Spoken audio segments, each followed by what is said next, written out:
What's up, family? Gerald the Bossman here. You're tuned into the Bossman Show on AM 1010, AM 1430, 1055 The King.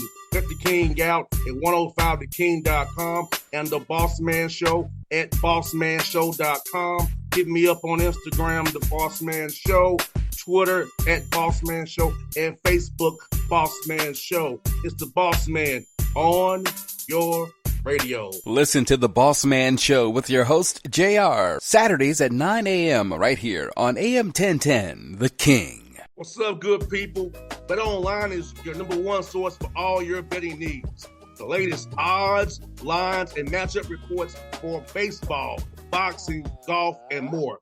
Bet Online continues to be the fastest and easiest way to place your wagers, including live betting and your favorite casino and card games available to play right from your phone. Head to the website or use your mobile device to sign up today and get in on the action. Remember to use your promo code BELIEVE, B-L-E-A-V, for your 50% welcome bonus on your first deposit. Bet Online, where the game starts. BS3 Network, changing the way you watch TV. Yes, BS3 Network, changing the way you watch TV, covering content and hot topics from A to Z, sports, music, society and culture, movie reviews, you name it, we have it. Check it out on bs3network.com or check us out on Roku, BS3 TV on Roku, as well as check out your favorite podcasts on all podcast platforms or Spreaker.com/BS3 Network. You are now tuned to BS3 Network.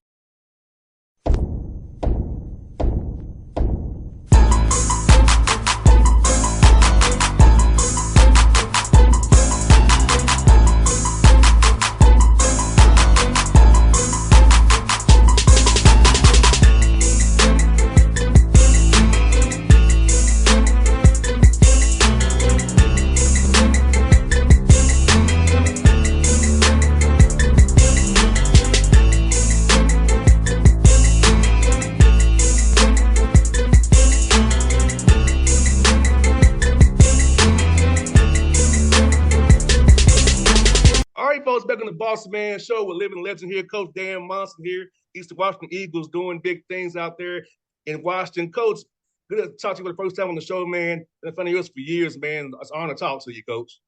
Well, it's great to be on. I mean, I can't talk to you if you don't invite me, so I appreciate the invite. Atlanta's a great spot. I wish I was down there, get a little vacay down there. Yes, sir. Coach, let me ask you, Coach, your career, man, what's been your thoughts about Atlanta players, man, Georgia talent, and be able to recruit those young men, and how kind of impact they have on programs? Yeah, you have to have you kind of, any place you recruit to, you got to have kind of a niche, an in, like I remember when Bossman was the coach at Cal, and Cal had like 3 or 4 guys from Atlanta starting at, 2,000 miles away. He had an in into the area. I don't know if you remember Todd Bossman back in the day, but it was, so it's kind of where you are. We had an African kid that came about 3 years ago to Long Beach State, and he had a good experience. And next thing you know, we had 2 more come join because they're the people that send them there. They just want kids to be taken care of. They want them to be coached. They want them to develop and get their degree and everything. And so if you do somebody right, and all of a sudden you have a quote unquote pipeline. And I've always thought that there have been great talent in Atlanta, but never really had a line to those kids. Well, Coach, you got one there, Coach. There we go. Yeah. I like it. Let's start sending them. You got one there, Coach. You got one there, Coach. Yeah, good. Coach, I feel like I wish we had a Final Four here, man, because if you remember, that's when it was 2012, but we had it during the COVID year scheduled, but then COVID canceled it. So I wanted a Final Four back here in Atlanta again, because it's so fun to have all you guys in my city and show you all around, man, and they have chats with you at the hotels. Well, I remember in 2012, it was awesome. It rained a little bit, but I remember because we had gone to the NCAA tournament at Long Beach State, and I talked to SMU and Colorado State about new jobs. So I was going from hotel to hotel, talking to ADs and that kind of thing, and really got a feel for the area. And and obviously you remember it because it was a pivotal time in my career, whether to stay at Long Beach State or go somewhere else. And I ended up staying for 17 years at one place, and it was it's been great that way. And Atlanta and all these cities have always a great part to do with it when they host the Final Four. And coach, for you, man, in this business, man, talk about how crazy business is. Being in one place 17 years now, that's rare in this business. Some guys want to get 2 years. Used to get 3 or 4. That's like 2 years and they're out. So about how the business has changed and that stability of being at one place that long and be able to hopefully now this be your last job in East of Washington. Yeah, but I tell people it was a great, Long Beach State. The way that it ended there was not perfect. I didn't like the timing of it and that kind of thing, but I certainly don't dismiss, a change after 17 years. They let me raise my family in one place. My kids were little court kids at like your kids' age, 4, 5, 3, 1, I think, and they were able to grow up in the pyramid at Long Beach State and grow into young adults while we were there. So I really left with a lot of positive memories because, like you say, to be over 40 years in this business at 3 institutions. I was at Gonzaga for 12 years. I was at Minnesota for 8 years, and then I'm now 17 there. So that's 37 years in 3 places is pretty amazing and fortunate career. And I'm a little bit, I'm 2 years older than that, coach. I'm 39. There you go. I was just getting to Gonzaga when you were getting going. I forgot I had 2 years at UAB with Gene Bartow. That's where I go to Atlanta because I had some friends there all the time when I was in Birmingham for those 2 years and got my master's at UAB. So that was my one Southern living 2 years. 100%, coach. And coach, for you, at what point did you decide you want to get into coaching, man? Because I know, like, my dad's a coach, but I didn't have it in me. I'm more of a talker. I love to play, but I know my competitive drive, the way I talk off the air, it wouldn't make me best to be a coach. Yeah.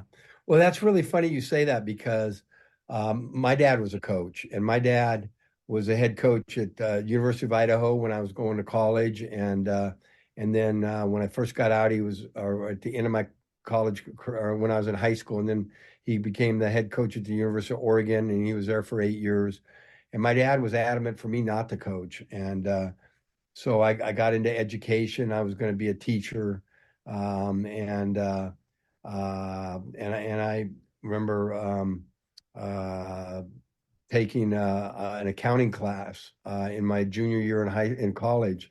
And the last day of the class, they were like, "Okay, you can't." No, it was my sophomore year, going to be a junior, and they said, "You got to go into these accounting classes." And basically, there's no turning back. I was going to be a accountant for the rest of my life. And I remember I couldn't sleep that day, and I went home to my parents for dinner on that Sunday, and asked and I was afraid to tell my dad because he was an intimidating old school coach, that it was one way or his way. And I remember, just sitting there at Sunday dinner, and he was shoveling in the food. He didn't have the greatest table manners. He's 91 now. I can say that. He probably not. He's not into podcasts. So at 91, but I said, "Dad, I think I want to change my major." And he's like, "What to?" And he just keeps shoveling the food in, And I said, I want to go into education. I think I want to coach. And he still doesn't look up. He said, "Do you want to coach because you want to coach, or you want to coach because it's what I do?" And I said, "I can't see myself waking up every morning and not doing what I love. And basketball is what I love. I was a better football player. That's what I played in college." And he got up from the table, didn't say a word, came around and gave me a big hug and said, "I just want to make sure it was what you wanted to do. That's why I never wanted to steer you to it."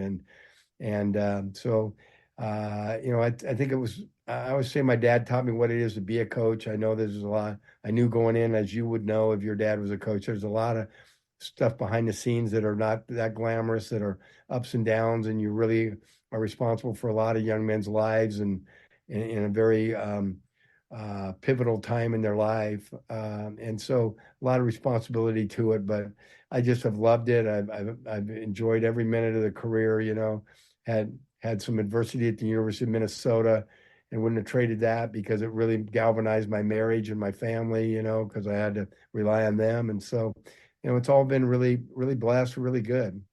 And Coach Monson, for me, I do some volunteer coaching now. I kind of dabble, but I can always get away from it too. I'm not in it every day, and it makes my dad so happy that I do that because my dad always wanted me to coach. Like, you have it in you, son. You have knowledge of the game. You have the schemes. You have the thoughts. You have the mindset. You just have to apply yourself. My private coach is I'm very competitive, and I don't want my mouth to get me in trouble when I'm competing. But being able to get back to these young kids and show them what I know has been very fun. Like, it's very rewarding to me, just a volunteer basis to help these young kids out and show them the game of basketball that you and I both love. Yeah, no question about it. And one of my biggest regrets is I didn't coach my own kids growing up. I just felt like I didn't want to be one of those parents that are so hands-on that it turns the kids off. And now I have my youngest son playing for me, and I didn't realize how much I was missing out getting to be a part of my own children when it comes to coaching. But I have very few regrets in coaching, and that would just be one small one. And Coach, how cool is it to have your son as the coach? And does it get difficult when mom says play him more? Does that get difficult for you? Well, I tell those other kids, he's gonna get all the advantages because I sleep with his mom. So, that's a pretty powerful thing. But all seriousness, yeah, it is great to and I saw a lot of other coaches do it. I think one of the things in college coaching, especially with all the fans that are going to weigh in and everything, they either got to be your best player by far, or they got to be down at the bottom where they're not in the middle, the sixth, seventh man, or even third, fourth guy, where should he be starting, should he be, where people can really question it. And Maddox is just a grinder. I mean, he came in, won one game at Long Beach State and won the game in overtime because three guys had fouled out and that kind of thing. But he was a reserve. I'd probably going to redshirt at Eastern for us next year and just keep developing. But it's just great because he loves it so much, and to be able to want to play for his dad at 21 years old and still want to be around you. I think there's a lot of parents who would do anything to keep their 21-year-olds relevant in their life, and it gives us an avenue to do that. And Coach Monson, I want to ask you about the new ages transfer portal and how it is for you trying to knowing that you're part of the old system, how to recruit young men and sit out a year, and they don't have to sit out anymore. So for you, how has it changed your approach to recruiting and roster construction now with where the portal is and the way how some young men seem to want to just pull the ripcord when things get hard? Yeah, that's the most, I think at my level, you're not dealing with as much, like negotiating money for them, because at our level, it's more about an opportunity to get to that next level. For me, it's developing the young man, and then, as you said, they take off to a bigger school once you get them good enough. But we had 4 kids at Long Beach State last year that all went to transfer portal after I left. I was dismissed there, and all 4 of them probably making more money than I am next year, and that's really cool. That's that they all were able to take advantage of that situation, and something that is ends up being not good for one person, end up at least they're getting taken care of out of the situation. So I think we came in here, and Eastern Washington doesn't have that kind of situation where you're going to have money for them. And so, my first week here, we brought in 5 kids. We needed to replace a lot of people. And I told all 5 of them, don't come here if you're looking for money. Don't come here if you're looking for great weather. Don't come here if you're looking for a pretty girl or whatever. I said, the only thing we have here is an opportunity. And if if you want to play Division I basketball and an opportunity to do that, we have 5 open starting spots, and you'll have a chance to come in here and play at a Division I school. And all 5 of those kids committed on their visit. So I feel like you can still compete at this level and still be able to maintain, but it's trickle down, just like I remember when the NBA started, all the pick and rolls and everybody thought it was crazy, and now that's all anybody in college does, and now it Mm-hmm. trickles down to high school. The same with all the money and everything. It's really a relevant deal, and really for all my friends that are BCS coaches in those Power 5 leagues, or it's really a difficult deal, but at this level right now, just keeping them is there, but getting them, I think there's still a lot of kids out there that are still just looking for the opportunity to play Division I. And Coach Monson, what's your thoughts on the Big Sky? How it's improved over the years as a mid-major conference from what Travis DeCure does at Montana, Matt does it over in Montana State, what Eric does at Weaver, and all those guys in the league, and my man Steve as well, and then Northern Colorado, what he does. So talk about just all that, man, how the conference has gotten better over the years, and how this guy truly has high level talent, high level coaching, and people should watch it. Boy, I know it's come off late at night. People should really pay attention to what's going on out there in the Big Sky. Well, I tell you what, you need to tell me, because you know the coaches in our league better than I do. You're rattling off guys. I'm like, man, I need to learn all these coaches' names and stuff in this league. But I got great respect for the Big Sky. As I said, my dad was a head coach when I was in college. I went to the University of Idaho to play football, and he was a basketball coach at Idaho, so that was in the Big Sky, and I know how tough it was. I mean, his first year, I think he won 3 games or 5 games in his whole season. And I think it's very comparable to the league I just left. It's a Big West, a lot more a talent, a lot better basketball than I think people would realize. In the South or in the East, with the time zone, don't get to see some of the games. But I mean, just us at Long Beach last year, we went into DePaul and we won at DePaul. We went into USC and won at USC. We went into Michigan and in the Big Ten and won at Michigan. And I think we're the only school in the country last year that had true road wins. In the Big Ten, the Big East, and the Pac-12. So there's good basketball played at this level, and like I said, there's a lot of kids out there that can play. And here's places like this, Eastern Washington or Long Beach State, gives you that opportunity, and kids take advantage of it. Got 2 more for you, Coach, and one of them being scheduling.